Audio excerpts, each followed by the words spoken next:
Andam na ang contingent sa pamulak ug indak-indak sa Kadayawan nga ginaatangan gayud sa pagsaulog sa Kadayawan Festival 2025 sa Davao City. Atong sayron kung kinsang contingent sa live report ni Argil Relator. Argil. Sara, 8 ang contingents alang sa open category ug 8 sab alang sa Davao City School-based category sa indak-indak sa Kadayawan. Samtang mas mahimong mabulokon ang parada karong Domingo tungod sa mga entry sab sa pamulak sa Kadayawan.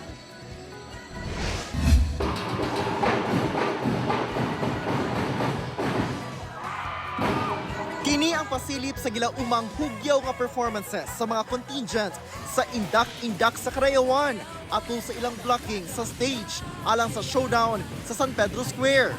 Usa sa contingents ang Santa Ana National High School Performing Arts Guild. Sila ang grand champion niadtong 2019 sa Champion Circle category.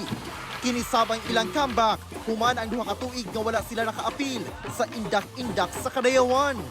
Usa ka bulan nila nga gipangandaman ang ilang performance. Ang showdown okay na, tanan prepare na ang mga props, ang mga instruments, prepared na tanan. Ihatag lang jud namo ang 100% na best namo. Ang ngayang atangan ang 8 ka contingents sa Davao City School-based category. Ang Banaag Aplaya Performing Arts gikan sa Matina Aplaya Elementary School. Ang defending champion nga Sining Sayon Dawit Cultural Ensemble sa Davao City National High School. Lapu-Lapu Elementary School Performing Arts Company. Kultura Sandayo Indangan Performing Arts Guild gikan sa Chofilo V. Fernandez National High School. Mana Performing Arts Ensemble sa Daniel R. Aguinaldo National High School. Los Amigos Elementary School Performing Arts Guild ug Sining Mananayaw Ensemble sa Katalunan Pequeño National High School. Samtang mas mupabibusab sa Kadayawan ang 8 ka contingents sa open category. Ang Katribo Mindanao Ensemble gikan Kapalong, Davao del Norte. Samutsari Dance Company gikan Santa Cruz, Davao del Sur.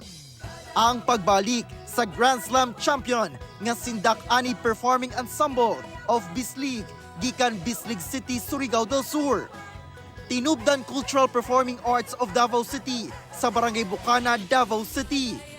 Indayog Mako Performing Arts gikan Mako, Davao de Oro. Saliw Indak Mananayaw of Kapalong and Talaingod sa Davao del Norte. Ug ang defending champion nga Balangay City High Performing Arts gikan Mati City, Davao Oriental.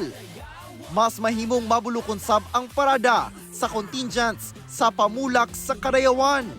6 ka floats ang sadako category, 12 sa gamay category, ug 10 sa corporate o non-competing category. Magsugod ang pamulak ug indak-indak sa Kadayawan 2025 alas 6 sa buntag karong Domingo gikan Rojas Avenue padulong sa San Pedro Square. Tulo ang stopover sa indak-indak diin dunay 2-minute teaser performance sa Rojas Corner CM Recto Avenue, Bonifacio Corner Pelayo Streets ug San Pedro Square. Alas 5 sa hapon ang Grand Showdown sa San Pedro Square. Sara, karong unang adlaw sa Grand Kadayawan Weekend, gipahigayon ang tunog o sayaw Kadayawan unyang gabi 7 p.m. sa Rizal Park. Samtang kaganina gisugdan alauna ang kining kulintangan o agong competition diin kalahok no ang 11 ethno-linguistic tribes sa Davao City. Busa unyang gabi atangan nato ang tunog o sayaw Kadayawan. Samtang agig pakigduyog sa iyong kapusong istasyon sa Kadayawan Festival 2025 hatod sa GMA Regional TV ang Kadayawan Festival. The GMA Regional TV 1 Mindanao special live coverage karong Domingo sugod alas 9 sa buntag via live stream na makita ka na sa social media pages sa GMA Regional TV at GMA Regional TV ug sa www.gmaregionaltv.com. Karong Domingo ka na mga kapuso alas 9 sa buntag alang sa pamulak ug intak-intak sa Kadayawan.